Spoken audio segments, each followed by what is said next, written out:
Yo mga idol, mga ka-dicer, eto dito naman po tayo. Tumigil po tayo dito kasi sobrang lamig po. 6 o'clock ng umaga yan mga idol. Bagong silang po yan sa may aking pinakamagandang spot doon. Doon ako nagpapahinga. Sobrang lamig mga idol, kung nakikita nyo, halos hindi ako makagalaw kasi sobrang lamig. Lalo kung aking kamay niyan mga idol. Pero alam nyo mga idol, ito yung pinaka-the best na area kasi dito makikita yung napakagandang view talaga mga idol.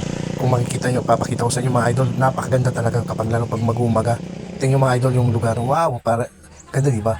Tama, makita mo yung nature na nature kasi probinsya to mga idol, probinsya. Probinsya to kaya makita mo yung ganda ng lugar mga idol.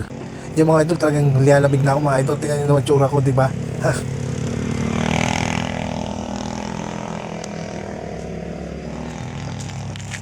Malamig guys. Tigil muna tayo dito.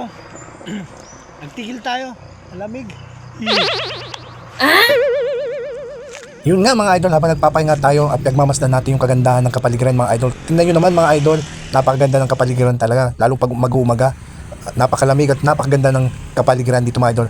Paano mga idol, hanggang dito na lang. Napakaganda talaga ng kapaligiran, di ba? Oh, shout out po pala kay nanay at sa kanyang kalabaw. Hanggang dito lang po mga idol. Sige, paalam po. Bye bye.